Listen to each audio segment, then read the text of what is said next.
All right, it is 6 o'clock, so we'll call the meeting to order. All members are present except for Ron and Cheryl. So we will start it off with communication items. All right. So we have a full list today because it is time to hear from our school administrators what's going on in the buildings and how we're getting ready for the year. So I'll start off by inviting Cassie Akerson, our elementary principal. Ms. Akerson, will you come on up and tell us what's happening in the elementary at this time of the year? Good evening. We have had a busy summer at the elementary school, holding various community education classes, early childhood family education, bringing in some very young learners into our spaces. We've also held vacation Bible school at the elementary. Again, with our summer pause program, we had extended school year for some of our students, and then various other activities flowing in and out of the elementary. So a lot going on. It's winding down now so that our custodial staff can turn those spaces back into learning spaces. Also at the elementary, finalizing our last hires that are needed. I'm very excited to welcome our new staff at our orientation this Wednesday, getting them on board and joining our Bulldog family. Technology department, just want to give a shout out to Leah and Caleb for their work this summer, preparing our students for their return, but also for our staff to return. They do a great job setting up all of the technology pieces so when teachers come in, things are ready to go without any hitch there. So thank you to Leah and Caleb. Custodial, certainly Ken, Gary, Mary, and Dominic have been working very hard to prepare all of our spaces, really shifting when we have different classes and programs happening at the elementary. It's kind of moving pieces, and so they do a nice job getting in when they can and being flexible. So thank you, Ken, and your team. And I want to just call out our beautiful sidewalk out in front of the school. Very excited to have that new for our students and for our community. And I just want to acknowledge that was done through a Safe Routes to School grant in partnership with the city of Paynesville and us. And so if you haven't been by there, make sure you go take a look. The curb ramps are very nice, just allowing for more safety and accessibility. Not only at the elementary, but you probably saw right outside here at the secondary as well. And so thank you to Ken for coordinating all of those, getting that ready for those crews to come in. This summer, Mr. Rasmussen and I have spent some time updating the student handbook, and you'll hear our updates in a little bit.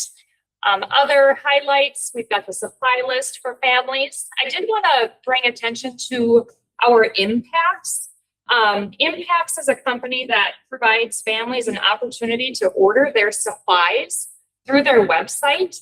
And so we give them our supply list, and families can skip the store and they get a kit of their supplies either delivered to school for open house or delivered to their home, whichever of their choosing.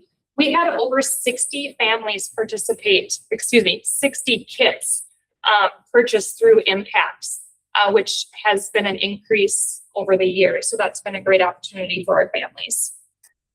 We're looking forward to our welcome back meet and greet Wednesday, August 26th from 5 to 7, and then again Tuesday, September 1st from 8 to 3:45, which makes our first day of school at the elementary September 2nd, which is different than the secondary.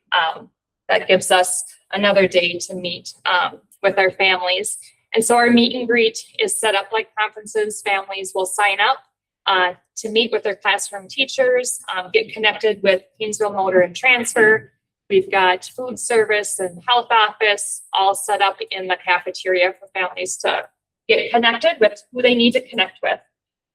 Enrollments, this is our first kind of fall with our online registration. And so families needed to complete their annual verification in order to see their child's homeroom teacher. And so that is just making sure their information is updated. So I just want to say thank you to the families that we're able to complete that annual verification.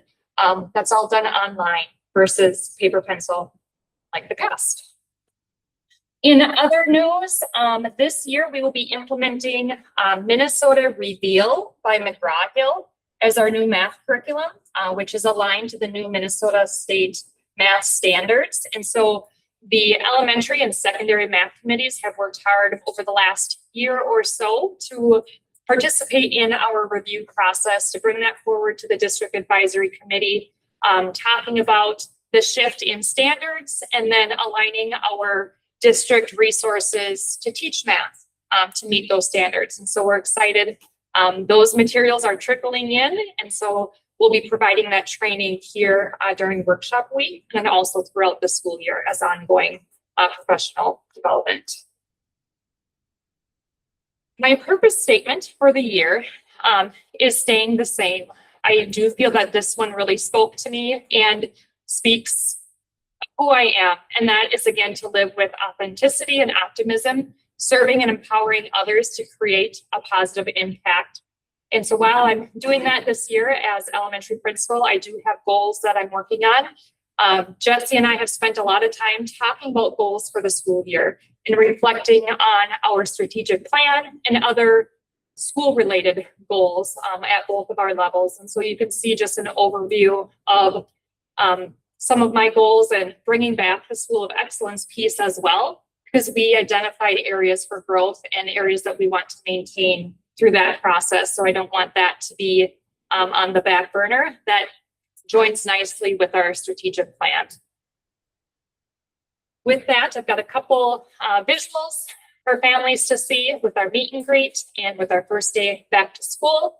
And then parents will receive communication for the back to school meet and greet sign up this Friday, so they can get in and sign up for their time.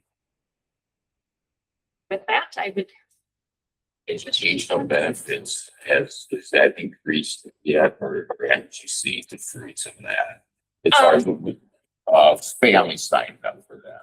Yeah, so that I personally don't see, but that is in my family communication, the educational benefits, the link right there. I've included the form, and that form will also be at our meet and greet, so people can have that paper copy, and just really pushing that so families sign up and get that turned in. Thank you. Yep. Question on the math. So this McGraw that you guys switched to, is that something that a lot of the schools in the state are switching to, or is this something we are doing very independent? Yeah, so the Minnesota Reveal is new to Minnesota this year. And so us, along with, I don't want to put a number on it because I don't want to misspeak, but I will say several schools are shifting to Minnesota Reveal because it is directly connected to our Minnesota math standards. They also have a national curriculum, and then they created a Minnesota curriculum unique to us. So there. Years ago, we got involved in a reading program, actually before I was on the school board, and some issues came up. I called all the schools around to find out what they had, and nobody even knew what it was. And it was new to us. I always kind of wondered about that. Yeah, and that was part of the work with our review process to see what are other districts using. And so we were able to connect with other principals and other schools to see. So you have people you can reference. Yeah. Perfect. And in fact, McGraw-Hill did a very nice job communicating with us who has signed on to go with Minnesota Reveal. So even they are, saying, hey, make sure you connect with these folks and whatnot. So. And that I should speak, that is beyond elementary. So secondary is also doing Minnesota Reveal. I'm good with that. I'm moving us forward. That's what we're looking for. All right, thank you. Thank you. All right, and we'll invite up Jesse. Mr. Rasmussen, what do you got going at the secondary? Well, good evening, everybody. Just some items here to talk through with you. First off, I'm really excited. We are welcoming 2 new staff onto our team here at Paynesville Secondary. Dallas St. Hilaire is going to be our new band teacher, and Ethan Navratil is going to join us to teach social studies. So we're really excited to have them on board, and I want to welcome them. And we're welcoming all of our new staff back on Wednesday for our new staff orientation. So excited to show them around and show them their spaces and get them acclimated to Paynesville. So at this time in the year, I am really filled with a lot of gratitude, and a lot of that is directed towards Ken and his team. As things slow down a little bit for us during the summer, they definitely don't do the same for them. And especially this summer, we made some last minute changes to where rooms are going to be. And so their team has just worked tirelessly to make sure that we're at this point. And so I want to make sure to say a big thank you to Ken and his team and all their hard work. We couldn't have done it without them. We had to make some adjustments to our PACE lab, and I'll talk about that in a little bit and what room that's in. So we had to shift a library around all within a couple of weeks so that things could be ready. So it was a lot for them. So I also want to thank Lexi Skoglund and Ashley Osendorf were here this summer doing some painting, and they spruced up a lot of our really public areas like our cafeteria and our gymnasium. And so really gave a nice new face to the public side of Paynesville School. So just really thankful for their work this summer. Some school year updates here. We have our open house, back to school open house kicks off August 26th from 5 to 7. We want to welcome everybody and invite everybody to come. It's always nice to connect with parents and to see students again and hear about their summer. So I welcome everybody back to our open house. You know, unlike the elementary, ours is just kind of open. You come and show up and come around and get your schedules and go see classrooms. We'll have a group of students here to give tours. So for new students, for sixth grade families, they can come in and get tours of the building so they know where everything's at. So PACE Lab, this is the reason why we had to make a big shift late in here. This is something that's been kind of a long time coming. We secured a grant from the Community Foundation a little over 3 years ago. That kind of got this ball going, and it's been slowly rolling in the background, and I'm excited that it's here. So we have a space now in Paynesville Secondary called the PACE Lab, and PACE stands for Practical Assessment Exploration System. And what it is it's a career exploration system where students show up, and it's a simulated work environment where they come for an hour at a time, and they come in and they work in a simulated work environment. It gives them the opportunity to explore 300 or so different careers and do real world skills related to these careers. So I am so excited. There's a couple pictures of this thing. We just had our setup day today. So it all came on big crates and boxes, and they brought a trainer in today. So we set up the room today, but it is ready to go for our training and ready to go for kids. So I'm really excited about that. That's our PACE Lab. It's down by door 8 if you want to stop in. And go take a look at it. So, and can I just add one piece? So Gerald had mentioned from the West Central Ed District that they had received a grant toward the PACE Lab. This is in conjunction with that grant as well. So this is a partnership between the West Central Education District and the Paynesville area schools for funding. And then in the future, we're hoping to be able to expand and offer opportunities to some of our neighboring communities to come in and use that space as well. So really a nice partnership. Yeah. Thanks, Jesse. Really excited to have it here. Really excited that this is something that we can offer. So I know I mentioned in the past, we've talked a little bit about cell phone and backpack changes. I just kind of wanted to reiterate that a little bit. I did send out multiple rounds of communication to families. And so we've had some people with some questions, and so we're listening and we're answering and we're addressing those, but we're moving forward with the backpack and cell phone changes. Schedule, again, I just wanted to make sure you're aware we're going to maintain our current schedule, the 5-period alternating schedule that we do now, but we are going to be exploring additional scheduling options. I think our strategic plan has really laid forth some priorities that we need to kind of look at things in light of, and so our schedule is going to be one of the things that we look at in light of the strategic plan. So we'll be exploring that this year. Cassie talked about it before, but we developed some goals that are related to our strategic plan, and I won't read through them, but those are my goals for the year. And you can see that they're aligned with our strategic plan priorities. So those are the things that I will be focusing on this year. Any questions for It's Mr. on the cell phone thing. Yeah. And all that. Do you think you're getting the most everybody? Do you have any indicator of that? Yeah. The issue is, as much as possible, if everybody gets a contact with this before school starts, it may not be so messy. As for the kids to come home after the first day and the parents go ballistic, and then you're getting all these phone calls and we're wasting a lot of time. We do get a metric of, so we send out our communication on SMORE. And so I get numbers of parents that have read my SMORE. And I think on the last two, it was somewhere around 500 different times somebody had engaged with the SMORE. So I think that's pretty good levels of engagement. I have no way of knowing if everybody has seen it. But yeah, we were talking today about, we haven't in the past sent it out to students. And so it's always gone out to parents. But I think that's something we'll start here in the future of also sending it out to students to read as well. So, but yeah. On this place at the 500, you don't know that some of those are duplicates and stuff, right? Right. So, have you ever thought about just being simple and just send everybody a letter? Okay, good. And then we know that we counted that, everybody got it at their address and it went there. And you want them, I think you want to, it's a big thing. Yeah. Everybody I talk to thinks it's the greatest thing they can imagine. They haven't imagined what it's been like in the school system to get anything done. Right. Except that might not be the case with all the families if they're unaware. But if they get it in the mail and you send it out on X date, everybody's gonna get it. Yeah. If they don't open it, that's their deal. But nobody's ever gonna talk to you that says they didn't know about it. That's a great suggestion.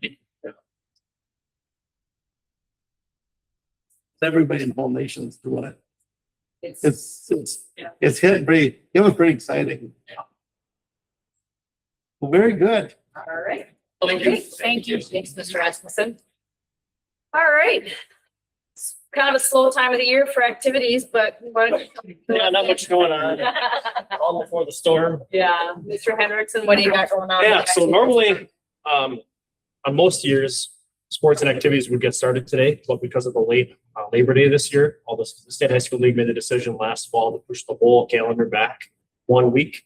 So that's why we're getting started on August 17th, next Monday instead of today. So, yeah, next week, Monday, 7th through 12th grade cross country, 9th to 12th grade volleyball, 9th to 12th grade football practices will get started.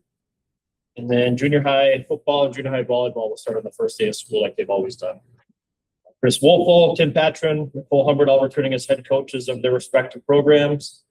And then we're going to begin the process of lining up workers to cover all of these events that we have going on through the fall. So I have spreadsheets mostly ready to go.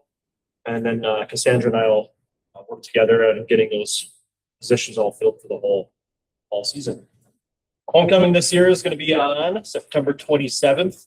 So that's actually the Sunday. I think they've done some coronation in the past. I'm not sure exactly what night they're doing that this year, if it's going to be Sunday or Wednesday or when they're doing all that. But so yeah, September 27th through October 2nd. October 2nd is the Friday. We host volleyball, cross country, and football for junior high, C squad, JV, and varsity. So everybody gets to play a home event that week. The 2026-2027 activities meeting is scheduled for this coming Sunday in the auditorium at 7:00. So I get to speak in front of a couple hundred people for about 45 minutes. So if anybody wants to show up and pinch hit for me and read a couple slides, you're more than welcome to come help out and tap me on the shoulder and I'll go take a breather. But yeah, that's at 7:00 on Sunday. It's just a great place to get forms turned in, especially a lot of new families maybe moving to the area or maybe first time participants in a sport or activity. They can ask questions, fill out forms, pay their fees, figure out what to do with sports physicals and things like that. So it's just good.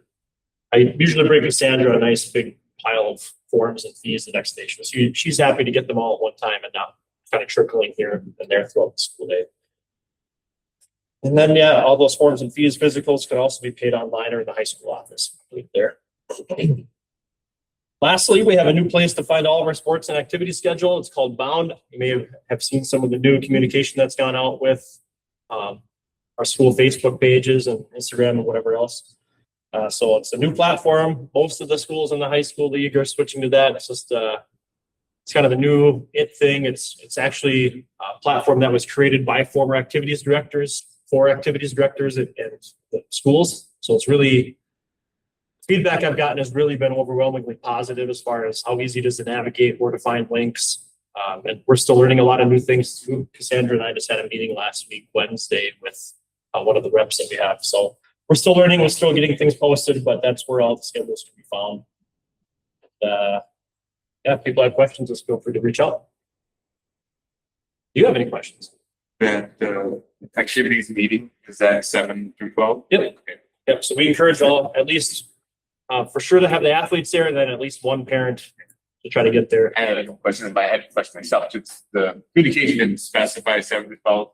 And so there are a couple other 7th grade families. Is that 7 to 12? I think it is, but So you want to speak? is that? So you want to speak? No, I'm good. I'll let them know though. You want to come pinch it?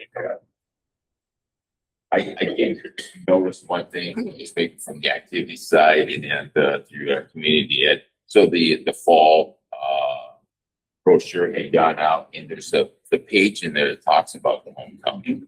There's some information that's that ends but doesn't tell the whole story. And I think it has to do with maybe the homecoming game. I think it pops. I wish I would have brought it with me. I had thought about taking a look at that. It does talk about Sunday as far as coordination in there, but when it gets down to the last day, and I think it's the homecoming game, it might be Saturday. It's Saturday in there. It kind of gives a date that just didn't correlate with the other ones. Yeah, right. Yeah, so, but We'll look at that and Yeah. and then find a way to make sure that we get that correct. yeah. Thank you. Yep. Thank you. Thanks, Rich. All right, so now I'm going to introduce you to her very first community education update. So Erin Botten, welcome. Erin is our new community education director. She's been furiously learning what happens. Well, she knew what community ed looked like in the summer, but now she knows what it looks like for Paynesville area schools. So welcome aboard and take it away. So I've only been here a little over a month now, so still learning a lot, but what I can update you on, we had a successful summer program. June and July full of lots of different activities, sports camps, practices. We are currently hiring a PAC supervisor to work kind of at our front desk during the school year. We have Logan, who's been there for a while, is leaving. He's going to college. So looking to hire for preschool and early childhood. So our preschool classes are full, and we do have a wait list. Currently we have 3 students on the wait list, so it's not too big yet. We've had some students dropping off, and so then we can fill from the wait list. We have the open house coming up as well at the elementary school. So we'll have both of our preschool teachers there, our PAWS wraparound staff, and our PAWS site supervisor there at the open house times to meet families and students as well. The fall brochure is out, so we have the fall ECFE classes and special events are available for registration. So we have a 0 to 2-year-old multi-age class and a 2 to 4-year-old preschool preparation class in the evenings. We have a couple families registered for both of those. And then we're also going to be offering our 2 ECFE special events classes again, the Blue Bash, which will be October 29th, and our pizza, PJs, and holiday party on December 4th. Hoping that it doesn't get canceled this year, because I've heard it was canceled a couple of years. So hoping that can go. We changed the date up a little earlier, so hopefully we don't run into a snowstorm or anything like that. Childcare, PAWS currently has 66 accepted contracts for the upcoming school year. We have some on our wait list, but we're just waiting to see what our staffing fully looks like. We are hiring staff for PAWS for the upcoming school year as well. And this week, PAWS has relocated to the PAC for their last week. So they have 2 field trips this week, guest speakers throughout the week, and then a cookout and fun day on Friday to end their summer. So that should be fun. Paynesville RCCIP. So this is something that I'm taking over now from Chris. So I've been meeting with Stephanie and Shelley, who work with First Children's Finance, just to learn more about the Rural Childcare Innovation Program and what my role is with it, and what our goal is for Paynesville community and childcare. Some community events that we've had over the summer. We had the snake discovery come to the auditorium on July 9th. So they led a presentation with reptiles and other creepy crawlies. And we had all of our pause kids there and then some community families as well. It was a pretty good turnout. And then after the presentation, they all got to come up on stage and hold like a gecko, I think it was, and they had 2 snakes. And I actually faced my fear and I let them put the boa constrictor around. And it was terrifying, and it was about 5 seconds, and then I'm like, take it back. So that was fun. And then we also had our Thursday summer concerts in the park at Veterans Park, which Gerald helped out a lot with. So we had 5 concerts, and then the last one, which was just this last week, was the Teddy Bear Band and Rich and the Resistors. And then upcoming for this next weekend, we have our summer theater production of You Can't Take It With You in the high school auditorium. So that'll be August 14th through 16th. That's all I have. Lots of happening. Yeah. Any questions for Aaron? All right. Thank you. All right. All right. They're coming. Almost clean it up. Not quite. But I should have put you at the very end. That would have been so perfect. It's the cleanup. Okay.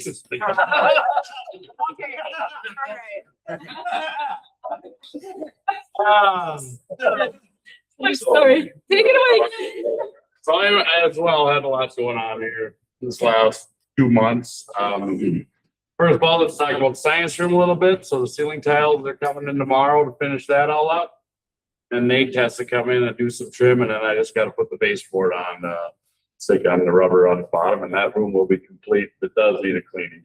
It's bad, but yeah, that's coming right along. So Jesse will have that room too. So, the heating pipes down at the pack, that went really well, but it was, we had some issues when we got into it. There were a couple valves in there that, when we took taking the fittings apart to put the new fittings in, and the valves were eating right through the thing. So I'm like, well, we can't do that. And he goes, well, these are not on the estimate. So it's just a little extra cost. I don't know what it's going to come in at. So we'll have to wait and see a little bit. But exhaust fans on the roof, a lot of motors this year.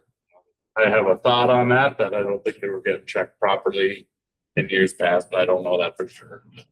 But yeah. A lot of motors down electric motor service and getting fixed and all up and running again.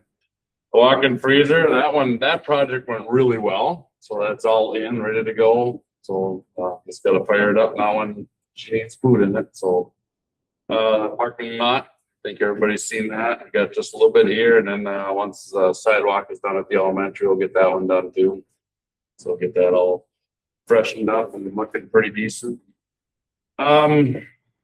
Late last week, walked into the boiler room, condensate tank was dripping out of the bottom, pressed through. So we're gonna get a hold of Chapel, and they're like, yeah, we just patch them, put a patch on it, and hopefully it goes another 50 years, right? So not fun. And then we got to roughly get the elementary, a pretty nasty one. So we're digging into that too. I had the roofing guys out and they're working on getting us an estimate for that. So that's above and beyond everything else. So I moved some dirt out at the, getting ready for the tennis courts, put black down there and seed in lawn this fall yet. So that sort of stuff. Got the roofs pretty much cleaned up, ready to go. Any questions? Thank you. Thank you guys. All right. And now for the cleanup hitter. There we go. So, Leah, what's happening in the world of technology? All right, well, this is our second summer collecting the student Chromebooks, and the process has been very successful. When we collect them for the summer, we're able to charge them, install updates, and repair any issues that were reported by the students before we give them back to them. And this has made the first few days of the school year a lot smoother for us with fully functioning devices. This year, secondary students will receive their Chromebooks on the first day of school.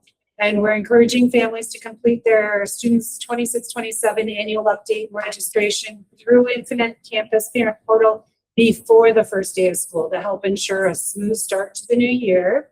Find that link right on the district website. It'll get you right into the parent portal or just through your parent portal. And if you haven't filled it out, it's going to require you to do that as soon as you try to link into your parent portal. So can I just add something? So both Cassie and Leah just talked about updating an annual update that parents are doing online.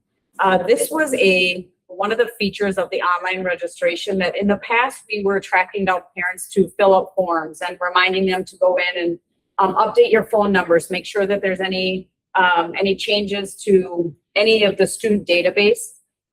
And so this is just it's a quick way that really enables parents to, because they want to get in to pay a fee or to look at a student schedule or whatever information that they want to access through Infinite Campus.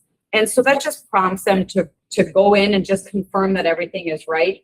And it saves the time, effort, and energy of trying to track them down, making them stop and pick up the forms, and then really just glance over the forms that they're going to be confirming anyways. So it really has been a smooth, and so the elementary and the secondary have both implemented that process. So that's also a place that she's able to confirm some of the technology information. Did change up the Chromebook insurance plan a little bit. The only thing that changed on it really is I'm going to do it. You can sign up for it yearly instead of requiring that big payment at the start of the student's 6th grade and 9th grade year. So instead of paying the $30 a year all in one lump sum, you could pay it $30 a year. Just made it cost a little bit more manageable for families and made record keeping and enrollment easier on our side too. So it was a win-win, it seems like. So it's still $30 a year, and then it covers 50% of repair costs. Those that have already enrolled are grandfathered in would be a good way to say it. So you're in your plan until your student is done with that one. But those 6th graders and 9th graders this year would, if they want to enroll, would pay $30 and go for this. And I have information on the technology page. More information. Cybersecurity, data privacy. That's a big one. People have lots of questions about. That's a high priority for us. So we utilize Lightspeed as our filter, GoGuardian, Google Workspace for education. There are security features. We use FortiGate Firewall to help protect the student data and district systems. One thing I do want to mention to everyone is cyber threats are out there. They're phishing. If you get an email that says it's from the district or from anywhere, but from us at the district, and you get a weird feeling, it seems weird, just call either the technology department or call the district. Ask if we sent it. Don't click on it. Just give a call. Well, I'm happy to let you know if we sent it out to you. If it feels suspicious, it probably is. Do not give out any personal information. We're not going to ask for that through the computer anyway. And that's about really all I had. Any questions? One question. Yes. So say somebody wrecks a computer. What do they cost? The Chromebooks are just under $300. Yeah. Well, somebody had to replace one. That's the worst. When you drive it over with your ATV, that's an accident. Yes, that's $300. Yeah. Any other questions? All right. Thank you, Leah. Moving on to handbook presentations. So this is the time of year, and we've kind of moved to this practice where This meeting is just an opportunity for, the administrators to kind of walk through those changes. And then they'll come back for formal approval on the 25th, the business meeting. So we'll start off with, I don't know, Cassie and Jesse, did you guys, or is this joint or are you, all right, come on up. Come on up and we'll take a look at your, and then too, just so that the public is aware, so the first resource there is the actual handbook with all the revisions made, so you can see the document, and then what we're gonna walk through is the overview. We provided an overview, so you don't have to read all of the adjustments in the handbook itself. And so certainly we just went back and found some formatting corrections, some minor, updates here and there. We updated personnel and contact information as needed. And then we double checked, triple checked our links to make sure those are bringing you to the right place. So we did a quick overview of those. Some of the language changes in there. We added a sentence in the post-secondary option area that talked about this has been our current practice, but we wanted to have some language around this actually in the handbook. So this has to do with students withdrawing from a post-secondary class and how we take care of that on their transcript. So no surprise, we added the language about backpacks and then cell phones as well. Address those changes in the handbook. We continued on looking at some of our language around bus ridership. Whenever you go back and reread it, and kind of clean some things up. So not any change, but just clarification. Social media clarification. We also added our district policy link in there as well. Similar with the after-school detention, past practice was that parents would be responsible for transportation at the completion of detention. We just added that in there to provide clarity and to be upfront. And then lastly, we updated our alarms safety protocols section to mirror our standard response protocol that you've heard us talk about with the I Love You Guys training that we did, in making that in our handbook. So that way families have that communication and students there as well. Any questions or clarification? I have to say, and I always hate to make comparisons, compared to what we had a number of years ago, this handbook is absolutely outstanding. Very nice job from everybody. Thank you. Thank you. All right. Similarly, the activities handbook has been updated. And so again, as Mr. Hendrickson walks through the updates, the actual live document is where those changes are reflected. So we'll just have Rick walk through what changes have been Yeah, presented. so the handbook that I updated, I included it with the highlighted portions in there. So if you're looking through those, the 3 bullet points are the areas that I highlighted in the handbook. So I just updated the fee schedule that was approved a few meetings ago. So we're up to $100 for high school and $75 for junior high athletics. And did a lot of number crunching with the 11 schools in our area. And the average for a high school activity was $120, and for junior high it was $83. So even though we increased, we're still below the average. And I know some schools have increased their fees since I did all that number crunching a few months ago.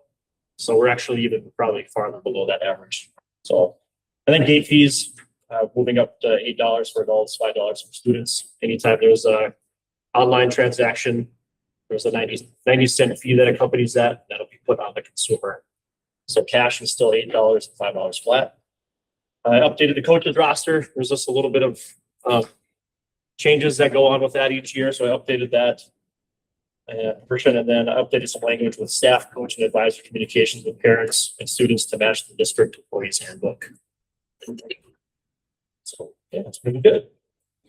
Any questions about the activities handbook? All right. Very good. All right, Aaron, come on up and let's walk through. We'll start with the pause handbook. Okay, so very minor changes with the pause handbook. On the front cover, I just added contact information for me and Chrissy, our site supervisor. Just so that it was very clear to families if they need to reach out to someone, who to reach out to. And then all the way close to the bottom, there's a highlighted part. The only thing that we really changed is the late start, early outs. So saying that if there's a 2-hour late start, that pause will open 2 hours late at 8:30. And then if there's an early dismissal, that pause will close at 4. So part of the reason for this is that we've run into some staffing constraints and issues. And then there's also been some, I will say, I don't know if I want to say liberties or assumptions, but you know, when we have somebody who works real close, it's easy to say, you know, like, oh, they'll get there. But at the same time, it's a consideration for when we are delaying start that it is not, we don't always have staff that are able to get there as well. So that 2 hours became a consistent 2 hour late to 2 hour late open. So those are the only changes in the pause handbook. And then in the preschool and wraparound handbook, we just added in those same things around if school was going to be opening late or out early. And then it's just clarification of if your child is enrolled in the little pause program, that what our hours would be. So so this handbook is split into kind of the preschool and then the wraparound. So it isn't highlighted in both parts. So it just says if you have the before school contract or the after school contract, when we'll open and when we'll close. Any questions for Erin about either the preschool or the pause handbooks? Very good. It's easy night. Look at that. Okay. Thank you. And then the employee handbook is also the main document is the clean document, and then I'll bring up the overview for you.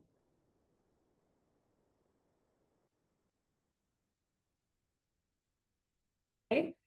So similarly, the formatting, personnel, and contact information has been updated.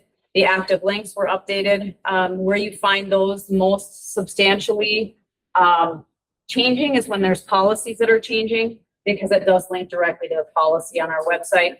Miranda and I are talking about ways to make that a little bit more user-friendly. So if there are updates throughout the year, it becomes a little bit less cumbersome, but we're working on that. The vision values have been updated to reflect the implementation of our strategic plan. So that is a nice big section of just bringing forward the values of our district that have been adopted. So that was a pretty nice piece of clarity to update. The school calendar is updated. The annual salary schedule for coaches and advisors has been updated. I did add clarification around communication expectations for staff, coaches, and advisors. And here's where this is coming from. So the board has been reviewing a policy about just around expected interactions and communications engagement between staff and students. And a lot of this is coming from legislation that has come through in regards to grooming. And some of that, while we think is common sense, unfortunately, I think there's been circumstances and scenarios that have really led to we have to state, we can't just assume. And so really the clarification around communication is that school staff, whether it be teachers, paraprofessionals, coaches, advisors, are expected to communicate with parents and students using district authorized communication tools. We have email, we can use a lot of our sports teams use Remind. They'll use Bound has a communication tool that we're gonna have access to. It's really limiting social media interaction with any type with students and staff. So that has always been written in the handbook that all communication should be on district issued or district authorized, email and things like that. But in light of some of the things that have come through in the policy that's being reviewed by the policy committee, it made sense to add just a little bit more explicit statement about not using social media, personal cell phones for texting, making sure that we just provide a buffer for our staff to make sure that there aren't any implications down the road. Again, which we didn't have to have the language, but at the same time, we want our staff to be protected and not be in a situation where things could be questioned. Also, clarification was added surrounding the Paid Family Medical Leave Act section. We just really provided clarity to the fact that when an employee is taking paid family medical leave, we cannot require them to, and they cannot access any additional leave. If an employee is taking FMLA, they are required to use their district issued leave. So we added that level of clarification in there. As Jesse and Cassie referenced, it was our practice, and so there is not a change. It's just clarifying the language that's in the handbook. And then also, we revised the language around reporting paid family medical leave to the district. So in the past handbook, we had a link to essentially a form that employees would fill out that had a lot of the same information that they would be submitting to the Paid Family Medical Leave website. We've revised that practice. Now we've had 6 months of using it, and it was really not necessary for one, and it was kind of clunky and frankly just kind of laborious. So we revised the practice to how an employee can access their paid family medical leave notification. Because it really is not about we can't deny and say no. It's just, but there is a process for them to notify us so that we can make sure that we can complete the documentation on our side. And then the other piece that was just added was as I was having some people that looked at this from a higher lens, I did add language clarifying around mandated reporting. There was a statement in there that said to report to your supervisor. That I wanted to be clear that mandated reporting is the obligation of all school employees. You can ask your supervisor for questions, but you don't need their permission, and you should not ask them to report for you. So there was some question about that statement, so I added just clarity to make sure that employees know it is their responsibility to report, and then we'll provide any guidance or support if necessary, but they don't need our permission. They don't have to ask. They should just report. So those were the really not the substantive changes around additional explanation of that communication for school staff with parents and students. And then otherwise it was just clarification of existing practices. Any questions for me on the district handbook? No, very moving on to recognition days. Okay, the recognition days are posted for you. The one piece I do want to just clarify or add maybe is we always, I feel like, run the risk of when we do a recognition day like this, we're going to miss somebody, whether it be a certain type of a group or do I fall under this day or do I fall under that day? So we did add just a day that we're going to spend a lot of time celebrating, which is going to be March 5th, which is just our National Employee Appreciation Day. We would not function if we didn't have our people in any capacity, whether it's a bus driver, whether it's a paraprofessional, whether it's a custodian, whether it's you as board members, whether it's our staff sitting over here. We don't make it if we don't have our people. And so we don't want to forget our people, but yet, so we added just that's going to be the big dog day that you're gonna have a lot of recognition happening. we encourage everybody to remember the days, but it's just, it is so important that we don't forget about everyone who makes our school tick. So that was added as a day.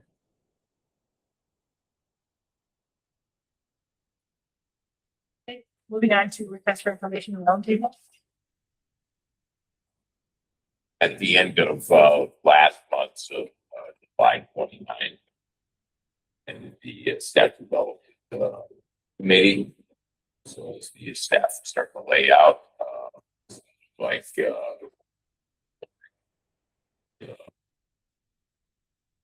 staff coming back in, certified staff, paraprofessionals back in with the training they needed.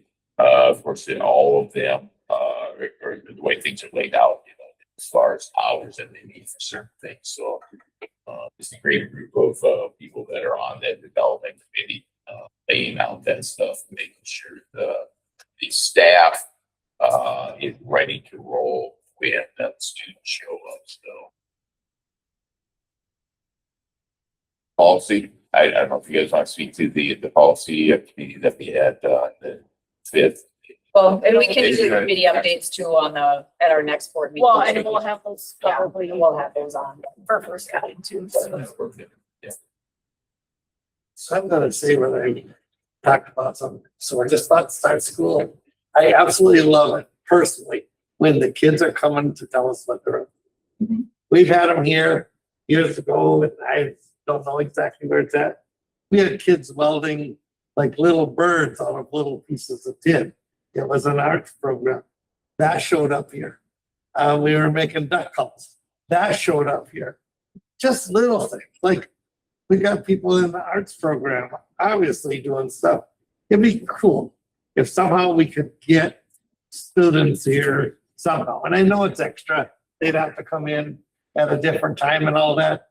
But I'll tell you what, I'm not sure who all watches this, but it's a whole different thing when you hear from the students.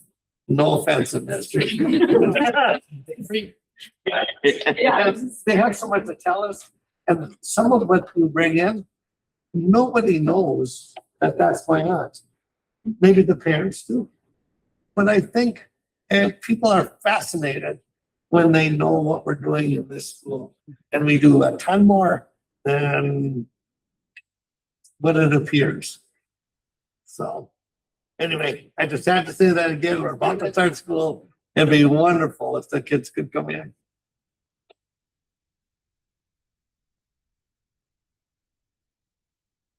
Nothing more. We are adjourned.